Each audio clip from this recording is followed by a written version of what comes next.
We're going back to an earlier conversation. Professor Vladimir Enchidanso is an international relations expert. He sits down with Kojo Yang Singh on this whole Menzgold Saga and where number one is. Where he's being hosted does not have extradition protocols with the country which is demanding, it becomes a difficulty. Then they will have to fight extradition first. In this case, that is not what is happening.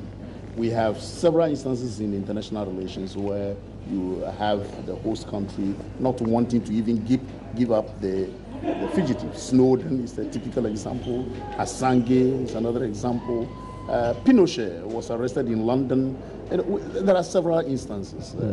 Garland is holding on in the U.S., and it depends on the relationship between the two countries.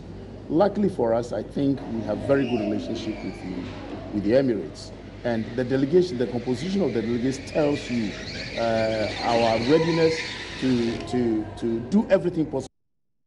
The Attorney General who will be, Deputy Attorney General who will be there to look at the nuances in the legal, whatever it is that will be there.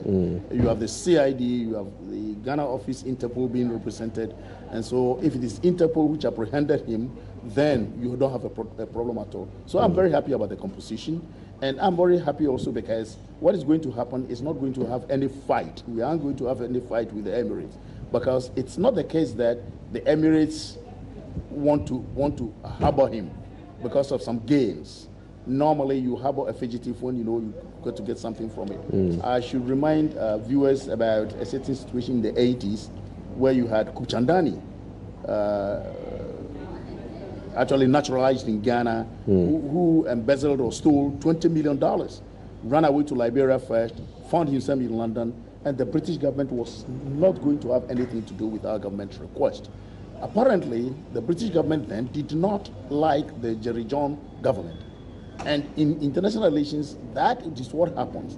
They may want to hold on to the fugitive because of what they want to do with it. And the 20 million to subject Jerry John Rawlings to some kind of coercion, to change his way of governing and that. And you have that in international. In this case, I can assure you it's not going to be a difficult thing at all.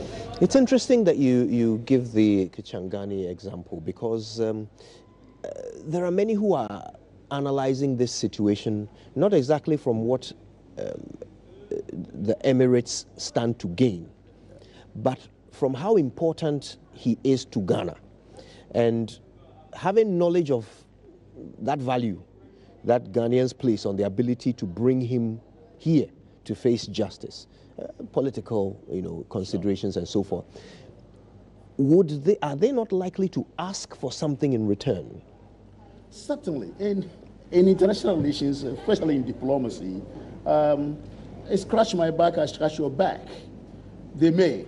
For example, let us assume that it were the Americans or the Russians or the Chinese. They would necessarily ask for something in return. Using the salami method, you give something small in expectation of something big. The Chinese may, if he were in China, may, so fine, we have these agreements lying down. Why don't you sign them later? Then Ghana will promise. As I speak with you, there are several agreements from the previous government, from the previous government, between Ghana and Russia, between Ghana and America, between Ghana and several other countries that have not been signed and ratified. So it is a chance to use that as a leverage. So I would not be surprised if the Emirates would, let's assume that the Emirates, with their plane, their airline, wanting something in Ghana, they haven't gotten it. That it's a game of diplomacy. So I wouldn't be surprised if they did it, but this thing will never come to the public domain. Trust me.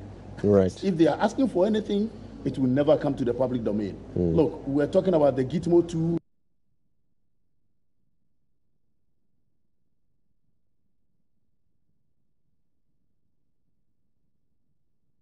Detainees. And that was that 15 were coming. And we said we didn't take anything. Trust me, I won't believe that story. In diplomacy, you don't give anything away without taking anything. I would not be any way surprised that there is something that the, NAM one would trigger something which will never come into the public domain. Absolutely. Right. It may be something that the Emirates want from us, which they haven't gotten. And then they will say, okay, well, now I'm giving him out. Why don't we? Let me give you a typical example. Garland has been in the U.S. for a very, very long time. The Turkish government wanted him like hell. They now even accuse him of masterminding the failed coup, July coup. They're asking the Americans to extradite him. The Americans are saying no and no. But you know, on and on and on, Turkey had a certain leverage. So they threatened the U.S. They were threatening, even asking the U.S. to take their base away from Turkey. The Germans have even left. Turkey is quarreling with Europe. Now, this Khashoggi has brought a new dimension. Oh, if you want us to cooperate, why don't you hand over Garland? And Trump has now started playing ball, talking to Turkey, and there is the possibility that Garland will now be handed over to Turkey so that they don't lose their base, so that they don't lose most of the things, because Turkey is so strategically placed. And in the geopolitical calculations, if they lose Turkey, Russia is on top. Absolutely. So these things happen. And, but I don't believe that in the Emirates that they would want to twist the hand of Ghana because of number one. Do you know whether we're holding any Emirati prisoners that might occasion a prison exchange, for example? Well, I'm not aware of that. I'm absolutely not. Fortunately or unfortunately, what I know specifically is that we have very good relationship with the Emirates. The sort of traffic between Ghana and the Emirates, Dubai specifically, it's amazing. And if anything at all, we rather have cause to complain about our au pairs, I mean babysitters and those young girls who go there, they are mistreated. And I think all countries are complaining, and Ghana must have been complaining. Let's talk about the conditions under which Nana Appiah Mensah is likely to have been held for this month or so that he's been with them. What do we know about how Emiratis treat prisoners, especially foreign prisoners, black prisoners? Records about Middle East prisonership show that prisoners are not treated well. It's clear. Southeast Asia, the Arab countries, prisoners are not taken kind. I mean, it's like, unlike our place where we say prisoners have rights, conjugal rights, whatever rights. There your rights are taken and taken and taken. Knowing that he's a high-profile fugitive, I do not think they will mistreat him. Because any mistreatment will rather exacerbate the situation and could fight, showing that the Ghana government has asked that he be mistreated that way. Right, sorry, but just to ask, the narrative so far, does it suggest to you, in your experience, that they knew the value of the person they were holding all this time? I strongly suspect they knew. Look, intelligence is said. You know, one thing we downplay in our part of the world is intelligence. And don't underrate the Ghanaian intelligence community. Because as soon as he left the shores, and he was known to have left the shores, they would have been talking to all suspected areas where they think, Nigeria to be precise, Togo, South Africa, where I hear he has interest, and then the US. And then in intelligence, you have collaborators. For example, if you think that the Israeli Mossad is the best of intelligence, you relate to them very well. And they can do all the work for you in the world, at a fee anyway.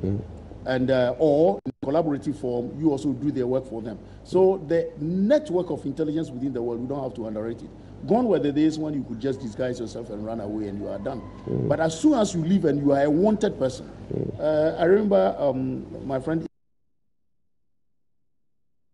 asking, virtually begging Nam to come, because there's no place to hide today in the world, except you are like the Kuchandanis, you are a political figure, you are, they can make good of you, your money and that sort of thing. But number one, yes, no matter how much money he has, I don't think he has been that wise to leverage the world where his money is so needed by America or needed by, he doesn't merit that, for which the Emirates will not give him up. So the intelligence community would have been working very seriously right away when they got wind that he was not in the country. So you think they knew where he was all this time? They knew. The Ghanaian community may not know. But as soon as that happened, the intelligence community in the world started operating. Right. And if even Emirates didn't know he was there, another country would have alerted Emirates that, hey, look, the guy is here. Right. Now, CCTV cameras are everywhere. As you enter the airport, you get out of the airport and whatnot. So if they put the satellite on you, they would know when you entered where. And then, let's say, Israeli intelligence alerted Emirates that, hey, look, the guy is with you. And what happens in international relations is that your friends work for you a lot. If Ghana is a friend to the US, a friend to China, a friend to the UK, all these intelligence agencies will be working in the interest of Ghana, looking for him, but under the quiet. In fact, these things don't blow up that, hey, look, we are looking for him. No. They will all be working quietly, knowing very well that Ghana would do same if they asked Ghana to do it. Right. Well, I mean, if you're right, then it makes me ask, if they've known all this time, the international community have known all this time, but we only got to know this weekend, what does that say of their, relationship with us? The point is this, that the winds of justice and of rights and whatnot grind very slowly. You don't just blow it out because I've seen Kojo here. You got to be sure, you got to make sure you don't make mistakes. You are sure that, look, so I believe that even the Ghanaian community may have been informed some few weeks back, and Emirates would have been working on this thing quietly to ensure that we grab him before the